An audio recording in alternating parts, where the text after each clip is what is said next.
Sterling buang-buang peluang, itu pandangan keliru. Kepindahan Sterling dari Manchester City ke Chelsea berjalan mulus tanpa gangguan. Seolah-olah Man City memang sudah siap melepasnya, bahkan jika itu memperkuat rival. Tidak hanya itu, fans Man City pun tidak menunjukkan kekecewaan terkait kepergian Sterling.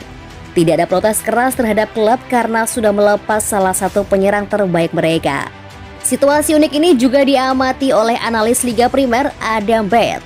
Menurutnya, Sterling dianggap bukan penyerang bagus karena kesalahpahaman soal finishing atau penyelesaian akhir.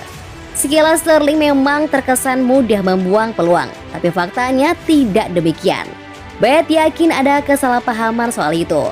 Memang ada segudang alasan yang berpengaruh, tapi mungkin itu ada penjelasan yang lebih membosankan yang mempengaruhi penurunan nilai Sterling. Mungkin publik salah memahami sulitnya penyelesaian akhir atau finishing, dan kesalahpahaman ini mempengaruhi ekspektasi terhadap Sterling. Ada kompilasi YouTube yang didedikasikan untuk tembakan jarak dekatnya yang gagal. Meskipun telah mencetak 131 gol untuk klub, fans Man City pun mengkritik dia karena dianggap tidak bisa diandalkan di depan gawang. Namun, pandangan ini dibangun atas sebuah miskonsepsi. Orang-orang telah melebih-lebihkan kemungkinan gol dari peluang-peluang tersebut.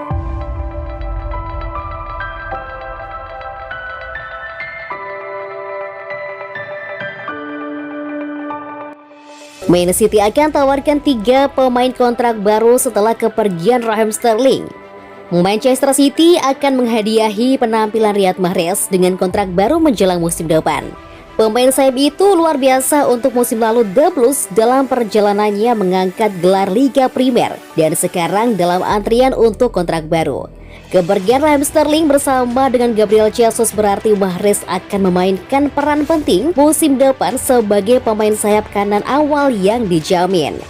Menurut Fabrizio Romano, Man City akan menawarkan kontrak baru kepada Riyad Mahrez setelah kepergian Raheem Sterling.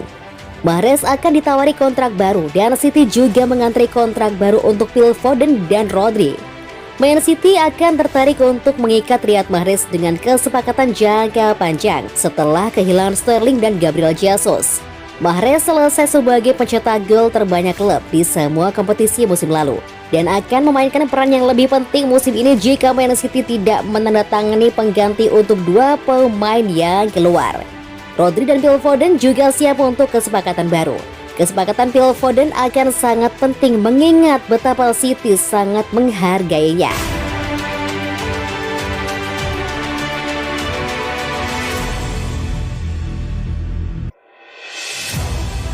Bocor gaji pemain Man City musim depan, Calvin Phillips masuk 10 besar.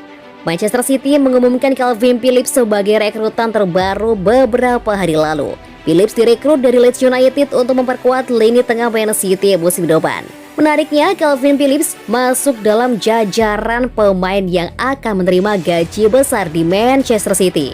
Seperti dilansir dari Sport Bible, hanya ada 7 pemain di skuad The Citizens yang mendapatkan gaji lebih besar darinya. Penerima gaji tertinggi di Man City adalah Kevin De Bruyne, di mana pemain asal Belgia itu mendapatkan 400.000 pound sterling tiap pekannya. Sementara itu, rekrutan baru Man City pada musim panas ini, Erling Haaland, berada di bawahnya dengan gaji sebesar 375.000 per pekan setelah direkrut dari Borussia Dortmund. Berikut gaji skuad Man City menurut The Sun yang dilansir oleh Sport Bible. Alexander Zinchenko, 20.000 pound sterling per pekan.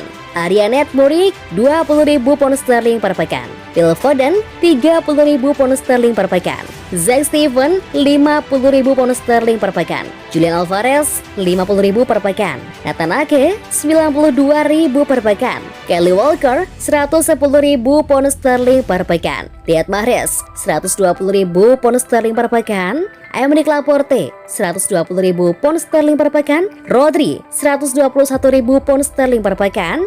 Joao Cancelo, 140.000 pound sterling per pekan. Ilkay Gundogan, 140.000 pound sterling per pekan. Bernardo Silva, 150.000 pound sterling per pekan. Calvin Phillips, 150.000 pound sterling per pekan. Ruben Dias, 160.000 pound sterling per pekan. Dan Ederson, 160.000 pound sterling per pekan. John Stones 250.000 pound per pekan. Jack Grealish 300.000 pound per pekan.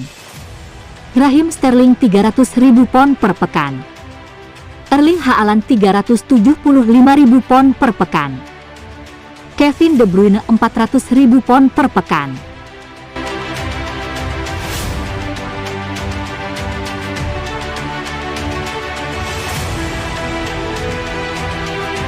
Apa yang Thomas Tuchel harapkan dari Raheem Sterling? Raheem Sterling dikabarkan selangkah lagi diangkut Chelsea dari Manchester City. Apa yang Thomas Tuchel harapkan dari penyerang sayap itu? Terbaru, pakar transfer sepak bola Fabrizio Romano mengabarkan Raheem Sterling akan semakin merapat ke Chelsea. The Blues dan Manchester City sudah sepakat. Harga pembelian si pemain ada di angka 45 juta pound sterling atau 808 miliar rupiah. Dilansir Sky Sports, manajer Chelsea Thomas Tuchel ngefans dengan Raheem Sterling ketika dirinya masih menjadi pelatih PSG. Sterling sang penyerang sayap, nyatanya bisa sumber gol. Hal itulah yang jadi masalah Chelsea di musim lalu. Para penyerang Chelsea banyak mandeknya. Sampai-sampai Romelu Lukaku dilepas dengan status peminjaman ke Inter Milan selama semusim. Musim lalu di Liga Inggris, Raheem Sterling mencetak 13 gol dari 30 laga. Jumlah itu lebih banyak dari top skor Chelsea musim lalu di Liga Inggris, Mason Mount dengan 11 gol dari 32 laga. Pemain 27 tahun itu bahkan punya statistik soal menyerang di atas angkanya para penyerang Chelsea. Sterling lebih baik dalam urusan sentuhan di dalam kotak penalti, ciptakan peluang, gol, assist, dan expected goals.